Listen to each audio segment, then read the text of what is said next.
Katie, na pag meron may mga personal relationship, or hindi ba siya nakaka-affect? You think it's an advantage or disadvantage na magka-partner kayo sa I think it's an advantage, of course, because you feel inspired to go to work. And yeah, you have a lot of fun. There's like extra fun going to work when there's someone that inspires you to go to work. I haven't really felt any disadvantage so far. And naniniwala ka ba na you don't owe something to the fans na para aminin kung ano man yung meron kayo?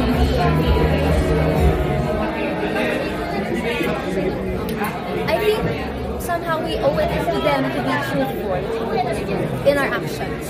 In our actions, what we choose to show other people. But we also have boundaries. So, yeah. So after this film, meron ba kayong mga next project ni Katie together? Well, right now I'm working on a new musical. It's called Liwanag sa Dilim, featuring the songs of Rico Blanco. Okay. Pero Alexa, kumusta yung experience working with, ulitin ko rin tanong with Katie syempre?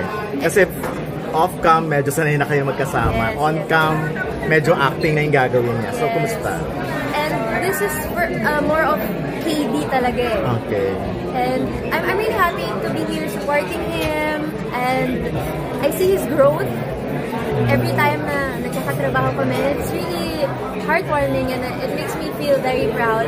Kasi he really takes this seriously. Whatever the role, how big, how small, comedy, drama, whatever. He really strives for greatness. And that makes me very proud because I do the same. So it's nice to be with a partner then who doesn't only challenge you but also not naman compete but wants to always be better. Ikaw bang mag-vlog ka ding bang tao? Dati po, actually, I'm proud to say na I was one of the first artista vloggers or vloggers on YouTube. Nung uso pa yung mga makeup tutorial, etc. I was one of those, like 2016 or 15 maybe, 2017. I tried to dabble into the world of vlogging. And every now and then, minsan po, pasapot-sapot, nag-vlog pa din, but it's not really my focus. So now, yung vlog mo, medyo ano na po,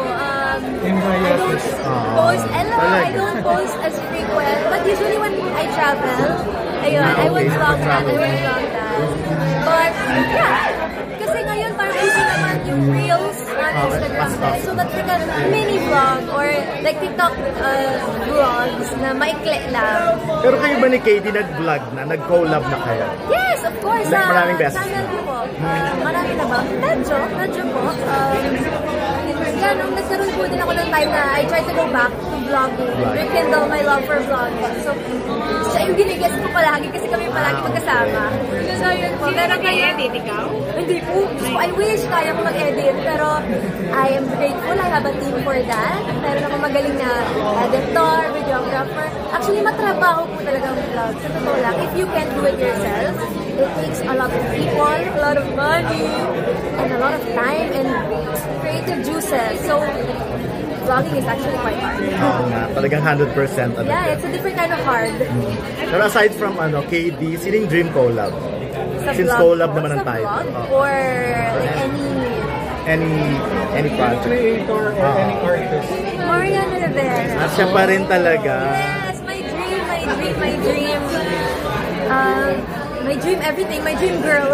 My dream life, everything. Pero it would be such an honor for me na makatrabaho ko makasama nga sa isang kwarto. Grabe, kilig na ako. So, what if maka-collab ko pa siya? So, that would be a dream come true for me. So, pag sinasabi nilang sana ikaw ang next Marimar or next lahat ng project na ginawa niya, diba? Sana nga po talaga. Pinagdadasal ko rin po yan. Pero, ayun, syempre, ito po, ano naman will ni God for me, I will accept. And I believe naman na kung, if ever, di ko alam if may gaganap na Marimar, yun naman yung tama. Kung sino yung who will land the role, yun yung para sa kanya talaga yun. Pero hindi siya nalalayo kasi sa'yo, di ba? Marami na nagsasabi. Nakita na kayo? Thank you po.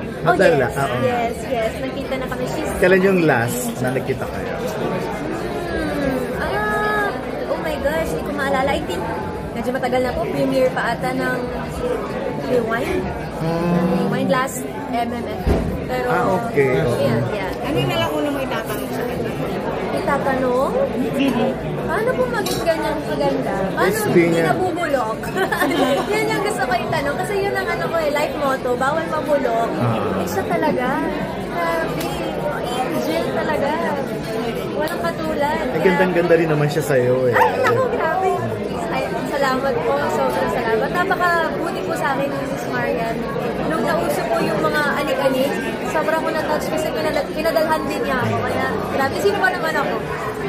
Nag-viral yung sagot mo na yun, ayaw mo makulong. Ayaw. Ano yung tips mo sa ibang tao? Parang, Well, alam niyo, lahat talaga ginagawa ko. Lahat na pwede kong gawin. Parang, parang sabi ko nga, I'm grateful. I was born in this space, but to maintain it is another conversation. So, ayun, I work out almost every day. As in, pag basta walang work, nasa gym ako, halos tumira na ako sa gym. I try to eat as clean as I can, pero may cheat din paminsan-minsan. Enjoy life naman. Lahat ng supplements, vitamins, minerals, lahat ng pampaganda na healthy or natural, inumin ko. At si Dr. Rabelo, maraming salamat po, Dr. Rabelo.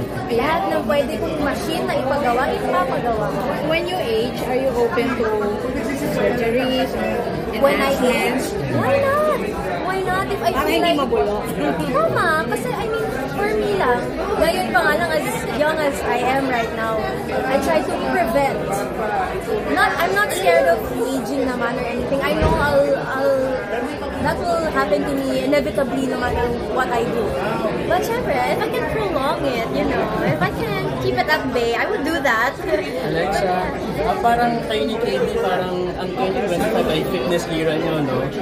Actually, alam niyo po, it's been something I've been trying to do since 2023.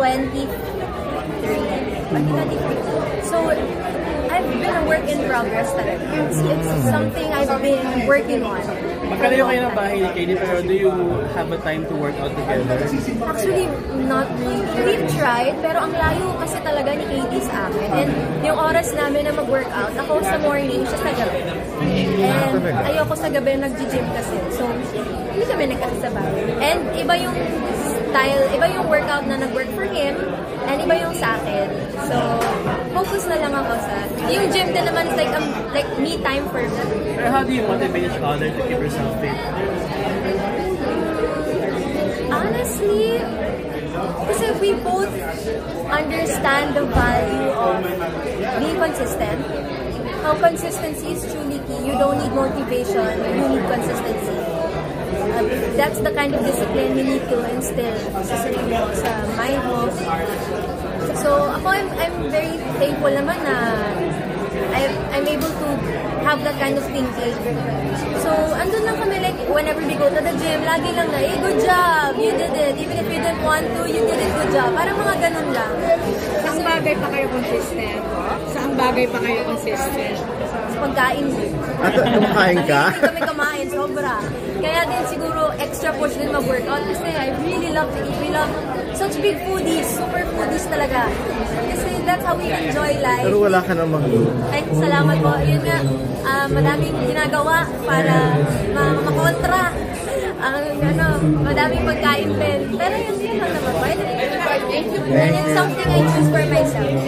Salamat.